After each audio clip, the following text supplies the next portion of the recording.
Assalamualaikum warahmatullahi wabarakatuh. Dan salam sejahtera untuk kita semua. Bersepeda merupakan aktivitas aerobik, aktivitas yang memperkuat sistem kardiovaskular kita, melatih jantung, pembuluh darah, dan paru-paru kita agar menjadi lebih kuat. Kita akan bernafas lebih dalam, berkeringat, dan mengalami peningkatan suhu tubuh yang akan meningkatkan tingkat kebugaran kita secara keseluruhan. Tetapi, setelah sekian lama kita bersepeda dengan sungguh-sungguh, pencapaian yang kita rasakan tidak memuaskan kita. Kebugaran tubuh seolah naiknya perlahan.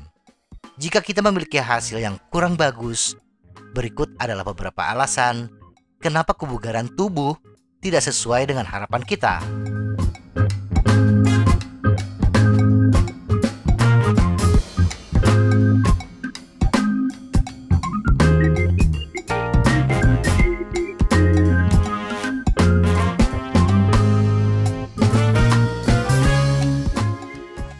Pelatihan terlalu tersebar.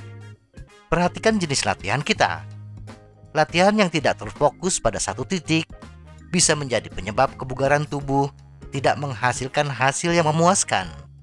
Bisa jadi kita melakukan latihan ketahanan pada akhir pekan, latihan sprint pada hari Selasa, latihan di tanjakan pada hari Rabu, dan bersepeda kelompok pada hari Kamis. Dan pada minggu berikutnya, kita malah melompat ke perjalanan kelompok di hari Selasa dan melewatkan latihan memanjat sama sekali.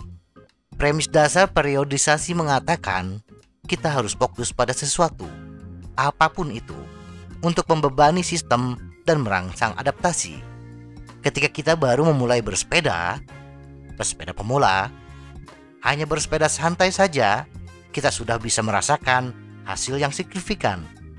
Tetapi setelah melalui tingkat pemula, beberapa bulan setelah pertama kali kita bersepeda, kita membutuhkan upaya yang lebih intens, baik dari segi waktu maupun intensitas, untuk menciptakan stimulus pelatihan yang berarti. Setelah kita memiliki tingkat kebugaran sedang hingga lanjutan, latihan blok yang menampilkan upaya terfokus dan berulang adalah cara terbaik untuk mencapai kelebihan yang diperlukan. Pelatihan terlalu tidak konsisten. Tantangan terberat bagi kita yang non-atlet, apalagi tanpa pelatih, adalah konsistensi. Tidak ada paksaan kepada diri kita untuk menjalankan aktivitas bersepeda secara konsisten menjadi penyebab utama.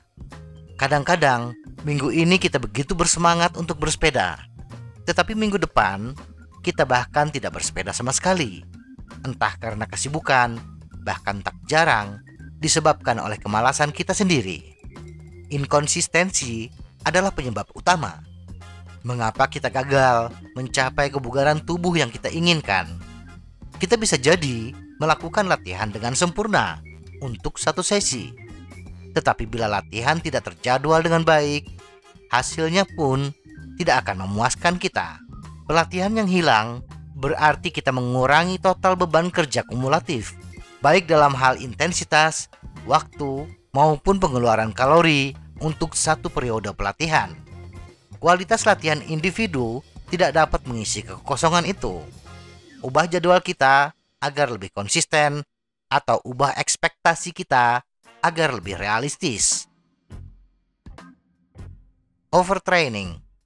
Ada beberapa kasus nyata dari pesepeda yang mengalami overtraining. Bersepeda berlebihan ternyata tidak menghasilkan pencapaian yang memuaskan. Kasus overtraining biasanya dialami oleh pesepeda yang memiliki kesibukan yang tinggi. Bagi mereka, bersepeda dengan intensitas rendah hingga sedang yang membutuhkan durasi yang lebih lama adalah sesuatu yang sulit diwujudkan. Bersepeda 30 hingga 60 menit dan dilakukan 4 hingga 5 kali dalam seminggu sangat sulit diwujudkan. Maka bagi mereka yang sibuk, bersepeda dengan intensitas tinggi yang hanya membutuhkan durasi yang singkat tampak lebih realistis. Tetapi overtraining tidak hanya terkait dengan intensitas bersepeda saja. Overtraining juga dipengaruhi oleh kurang tidur, tekanan permasalahan yang tinggi, kebiasaan nutrisi yang buruk, yang justru paling sering dihadapi oleh mereka yang sibuk. Jika kebugaran kita seolah jalan di tempat, padahal kita sudah berlatih secara konsisten, tidak melewatkan latihan, mengisi bahan bakar dengan benar, dan bersepeda sesuai rencana, inilah saatnya untuk melihat seberapa besar beban latihan yang termasuk dalam rencana kita. Bisa jadi beban latihan kita terlalu besar. Ingat, lelah itu wajar. Tidak apa-apa untuk melakukan interval sampai kita lelah. Tetapi harus diingat, kita harus memberi diri kita waktu untuk pulih. Semakin keras kita bersepeda, maka semakin keras pula upaya yang harus kita kerahkan untuk masa pemulihan. Hanya fokus pada sepeda. Apa yang kita lakukan di luar bersepeda memainkan peran besar dalam performa kita. Bagi pesepeda yang sibuk, mobilitas dan fleksibilitas dapat menjadi faktor pembatas kinerja. Hal ini sering diperparah dengan pekerjaan yang tidak banyak bergerak, banyak duduk di depan laptop, dan tidak terlalu banyak berjalan kaki. Untuk kinerja dan kenyamanan yang lebih besar ketika bersepeda, pertimbangkan latihan glutes, melatih kekuatan inti, dan peregangan pasca bersepeda. Latihan mobilitas pinggul juga baik untuk pesepeda. Tidak cukup nutrisi. Kekurangan bahan bakar dan waktu nutrisi yang buruk adalah dua masalah yang sering dialami oleh pesepeda. Kadang-kadang, demi mengejar penurunan berat badan, kita terdorong untuk makan terlalu sedikit. Bagi sebagian besar pesepeda amatir, kekurangan bahan bakar justru menghambat kemajuan pelatihan. Dengan kata lain, pertama-tama kita harus fokus dulu kepada sisi kekuatan. Berupaya menaikkan power to weight menjadi lebih bagus. Dan untuk melakukan itu, kita membutuhkan kalori. Waktu nutrisi yang buruk menghambat kinerja karena salah mengalokasikan ketersediaan energi.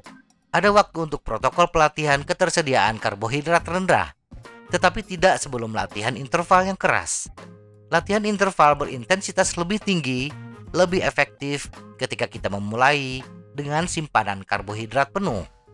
Demikian pula, waktu nutrisi pasca latihan itu penting. Jendela glikogen 30 hingga 60 menit pasca latihan bisa menjadi peluang untuk meningkatkan pemulihan. Peluang nutrisi yang sering dilewatkan banyak pesepeda.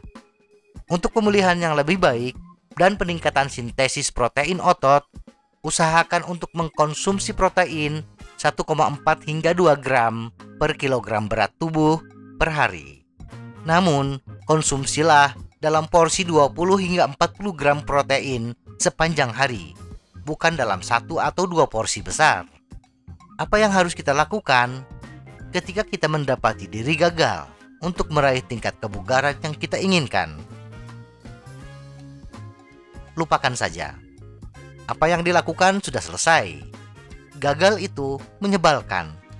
Dan ada baiknya membiarkan perasaan itu meresap sejenak. Kita tidak ingin berada di sini lagi. Kita juga tidak ingin menyeret perasaan itu lebih lama dari yang kita butuhkan. Jadi biarkan saja. Yang lalu, biarlah berlalu. Orang-orang yang gagal adalah orang yang membiarkan kegagalan di masa lalu menjadi penghalang kesuksesan mereka di masa depan. Atau kesuksesan yang diraih di masa lalu membuat mereka terlena dan tidak berlatih lebih keras lagi. Belajarlah dari masa lalu, tapi jangan biarkan masa lalu mengganggu masa depan kita. Terorganisir. Organisasi dalam pelatihan, karir, dan gaya hidup adalah salah satu ciri utama seorang pesepeda yang sukses. Terorganisasi dengan baik sangat membantu karena mengurangi stres gaya hidup dan meningkatkan konsistensi pelatihan. Dan itu mengarah pada peningkatan kualitas pelatihan. Tantangan yang lebih besar, yang berarti juga menghadirkan peluang yang lebih besar, adalah mengatur sumber daya diri kita dan mengurangi tekanan gaya hidup dengan membuat perubahan di tempat kerja dan di rumah. Bekerja, bahkan jika kita gagal mencapai beberapa tujuan, kemungkinan besar kita sekarang lebih bugar dibandingkan saat awal tahun. Kebugaran saat ini adalah tiket kita menuju kesuksesan yang lebih besar dalam 12 bulan ke depan. Apa yang kita lakukan dalam 3 bulan ke depan akan memainkan peran besar dalam menentukan apakah kita melebihi harapan kita atau hanya biasa-biasa saja. Jadi, sekarang bukan waktunya untuk mengangkat tangan dengan frustasi, mager, bahkan menjadi bagian dari kaum rebahan. Ada pekerjaan yang harus diselesaikan. Semoga informasi ini bermanfaat. Tetap sehat, salam goes.